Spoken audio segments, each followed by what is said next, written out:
everybody, it's your host Jordy with 1956's next episode of Scooch Over, and today our host is Nate, the one and only. He previously was on our last episode with Bridge, but he's here just telling us about his endeavors. We're going to get right into it, see what he's been up to, and that's pretty much that. Go ahead, Nate. What's up, y'all? Like you said, Nathan Brown, graduate student. Glad to be back. Glad to see what y'all doing at the pod. It's really glad to be back. Perfect. Appreciate that. So let's get right into it. So we are in the phase of Nate's life where he just got accepted into grad school and he's started grad school. Tell us about that. I would say it's been like how a lot of people would say. A lot of people go to grad school because they're scared to get a job. Yeah. I was one of those people. I was like, I'm not really trying to get into the workforce right now. I love UA. I love the things that I've been able to do. So I ended up applying. A lot of people helped me out with that. It was a pretty smooth process to get into it. But now that I've actually started, I see it's a lot different than undergrad. Not even just from a class standpoint, but just kind of like a way of life. Like you think you're still doing the same type of things. Yeah. But even little stuff like I don't have dining dollars like that. I know you miss them. That's terrible. But like little stuff like that is just different. Like you're in the same place, but you kind of got a different way that you're doing things now. So just trying to manage all that, but it's been pretty smooth so far. So the transition has been pretty smooth for the most part. Yeah, I would say you do have to like separate what you were in undergrad and what you are in grad. Like you still being at the same school for me is a little bit different because you do want to continue those connections and like a lot of things that you were able to build. That's one obviously the main reasons I wanted to come back to Alabama. But you got to understand that it's kind of like you're a professional now. Like a lot of people see you as a professional. Like you gotta do business cash every day. Like little stuff like that. Just how you carry yourself and just kind of the mentality you got. All your professors and stuff like that, like they treat you as a professional now. So you really gotta kind of be on your P's and Q's on the next level, as they should. That's the next level. That's the next step everybody's trying to get to whenever they're trying to, like you said, not trying to get that job right after. Yeah. But no, seriously though. So obviously with you being accepted into grad school and you do so much. I want to talk about you actually were like, you're partnered with Alabama in a way, right? You have like your own, like you're with Nate Era Photographer, right? Like Nate Era that's with Alabama now, or like the football team, or talk about that a little bit. Yeah, so it's actually interesting. A lot of people were thinking that I was doing sports photography because I'm obviously in the sports realm. But Nate Era Photography, I was really doing a lot more lifestyle, culture, kind of using some of my other creative expression. But this year I was able to get officially licensed by the school to be able to like work on different events with like any type of on-campus organization. Yeah. So I'm doing like stuff like that. Like first week when I did Week of Welcome, working with UP. So it gave me the authorization to be able to work as an independent contractor. So that's still I keep that kind of separate from my sports life. Right. But that's still like big ups to that, honestly though. Like that's officially licensed with I've never like really heard about that. I'm pretty sure when you got that, chance or like you heard first word that's something that can probably go into the works. I'm pretty sure you were ecstatic, honestly. Yeah, like it was actually a really simple process. Like it's a simple application. If you're somebody that's worked with the school before and you do type like creative media or any type of service that could be serviceable with the school, like it's really easy to apply and get you a vendor's license. And they'll use like your CWID as a student to get you registered. So it was an easy process, and I was like, I could have been did this, and I would encourage a lot more people to do it, but it just gives you a lot more opportunities to kind of put you in that network among like different organizations on campus and different aspects and different departments on campus. Okay, so they have you like dabble in everything. So like you said, that's just like, separate from your sport. So you just generally anything that they get you to photography, that you, right? Yeah, okay.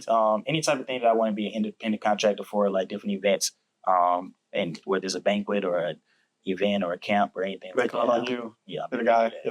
Okay, cool. Like I said, I just wanted to get a little bit more knowledge because I remember seeing it. I was like, wow, is he really with, because I remember you started like having the collaboration post and everything like that started getting added and stuff. I was like, whoa, this is big. This is big. And I think I do remember the announcement or something like that. But I do want to bring it all back to Crimson Tide Productions. That's where it all started. Yeah. So take us from when you first started to where you're at now with CTP.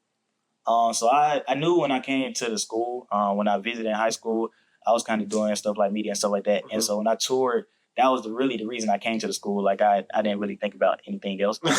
I like sports. Yeah. I like sports media. I want to be on TV. I want to work in athletics. So like that was my selling point. So when I came to the school, I ended up not doing it my freshman or sophomore year. I didn't think I had the experience. And then sophomore year, I just ended up missing the application date. So I didn't get into it until my junior year. And I was like, it's really make or break because like you're junior now. They like them like freshman year, all that stuff. We take way more freshmen than like upperclassmen. Mm-hmm. So I was like, it's really kind of make or break because obviously you got to go through a process of like training and stuff like that. So I'm like, I'm really not gonna be able to hit it how I want to until like my senior year. So I came in middle of my junior year. I was doing stuff like camera, behind the scenes. Like for the what type of games? Like the football? Yeah, so we do all sports, but we didn't get in until like basketball season.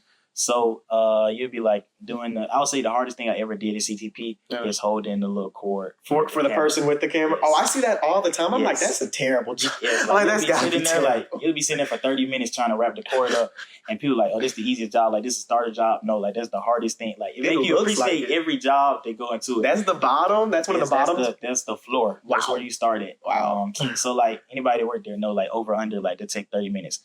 But anyways, like I did that. I did camera. I learned like some behind the scenes stuff. And then going into my senior year, I knew I had a little bit more opportunities because that's when I made the on-air team. So our team, we do like digital broadcast. So that's like on ESPN app, SEC Network Plus and stuff like that, getting the sideline those games. And then football is like obviously the cream of the crop for most people, but it's really hard to get into the on-air team. Like we got a lot of, probably got like 150 students, and we probably had like 7 on their team. Wow. So it's a tryout, it's a process.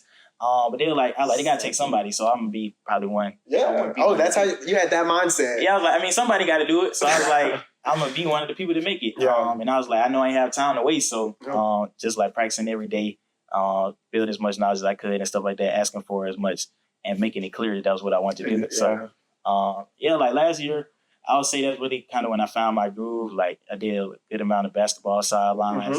I did one football game. I was a little bit upset that like I didn't get the whole season, but but it was you had one game though. Yeah, it all worked out. It all come back together. Right. So really, everybody know basketball kind of my niche. But then this year was different because I was like, okay, I did the one football game, so I knew I was kind of in position to maybe take on that role this year, as well as like I have a lot of experience with sidelines and stuff like that.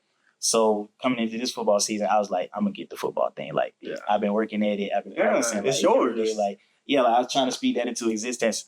And I knew like the other things that would come along with it. Just like being how visible a position it is. I've known a lot of people that obviously see me in sports media, especially as like a black representation. So knowing that obviously everybody go to football. Like, we finna be 130,000 deep in Bryant Denny on this next Saturday. Yeah. So like everybody gonna see it. So I was super hyped. But it is like a great experience, and this is something that really the reason I came back to grad school for real. I'm so just seeing how much like time and how that this is what you want. You're certain that you're going to get this. You were like just full throttle. That's the type of stuff that grad students, this grad school needs. It's just people who are innovative, know that they have the talents to go out and do something and get it done. That's exactly what you knew. And speaking of just, doing the games and everything, a lot of people don't know. Well, a lot of people should know, but, you do the halftime commentary. How is that? Like you doing that, and you were doing that before grad school, actually, right? Yeah, that's what I had one game, and then this year was the first time I got the role. So okay. I knew like I have a full season's worth. Like I knew I'll have a little bit more say so over like what games we do and stuff like that. And then you be having like the day in the lives and everything. Eddie's probably gonna like plug it on the screen somewhere. But no, you do the day in the lives of you just going to work, you reading your scripts and everything like that. Like how's that been? I knew coming in football season, it was gonna be a little bit different than just like what I was doing as a sideline reporter for different sports. Yep. One, because of the consistency. Like before, it'll be like I have a game here, I have a game there. But like this year, working both at CTP and WA, I knew I have more consistency. So like I could guarantee that I'll have opportunities. I knew I'd be able to kind of like plan content out. Okay. So with the content aspect, I genuinely I don't love making content, but I do understand like how influential it is. Like the engagement really doesn't matter to me. But like just trying to build that brand as like you said, as professional. Like it's not about me, it's about trying to build that professional brand. People know I work in sports. So like when I went to this conference, Black Sports Business Symposium in Atlanta, I was just seeing like some of how people were branding themselves. So that's when I started to make a little bit more content. I didn't expect it to be kind of as successful as it's been so far. And it's been real successful, by the way. But it's really just for like other people. Like I know when I was like coming up, my first couple of years, like looking for not only just people in sports media, but people at your school, like specifically Black people that are being successful on TV. Yeah. It makes you want.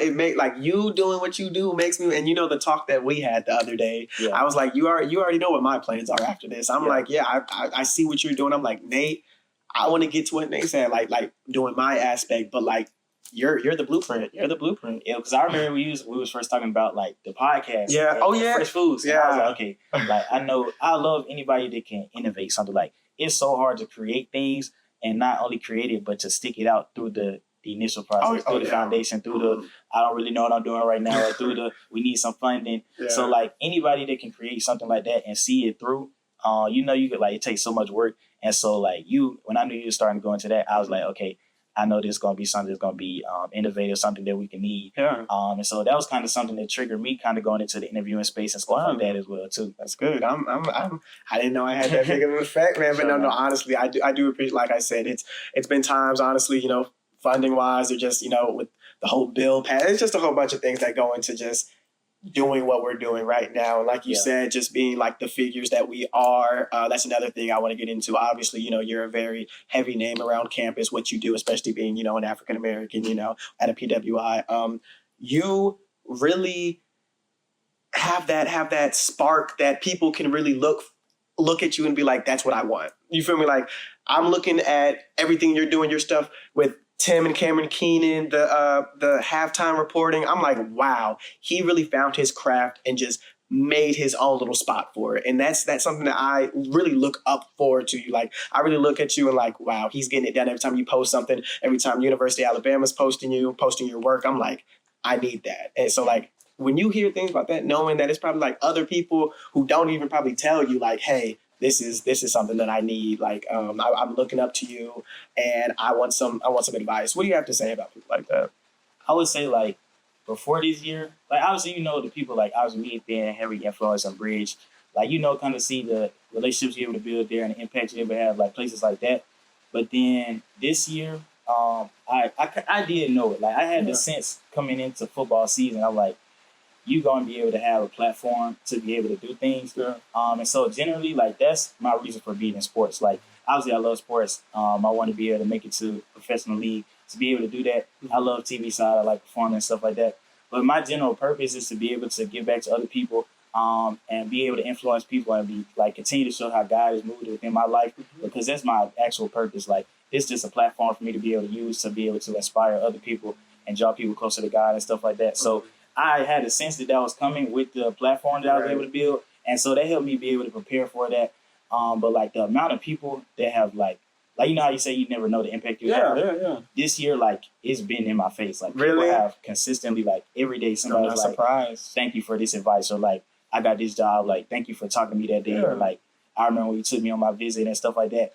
And so like the days when you really don't want to do it at all, like think back to that. I be like, okay, people are looking up to you. And it's not like, just they looking up to you. It's like you have a purpose in doing this beyond like you going to work. Like it's not about the work that you're doing. It's about what's your reason for doing it? What's the reason? What's the outcome? Like the reason, and then the outcome that everybody wants. But that's heavy, honestly. Like you said, I didn't think you was aware of how many people was like in your face, but you said it's been a lot this time. Yeah, like, hey, I mean, look at what you do, man. Everybody's trying to follow in your footsteps. I mean, we are getting a lot more diverse around here within the university. So, man, I hope that people do really like watch your content, watch my content, watch just any diverse content around campus, and really just say, hey, maybe what they're doing is something I could really like elaborate on and just really like take the edge and just thrive pretty much. Like, like I said, we talked about me trying to go to grad school and everything like that. And you were just like, hey man, like you got it in the bag. That's literally what Nate said. He was like, honestly, because I asked for a recommendation letter from Nate, obviously he's very notable. He was just like, you don't need it. He straight up was like, you don't need it. Everything like he said right here on the podcast, everything I'm doing is just for the people. It's for we need it. So that's why he was just like, I believe that you don't need it and you can get it.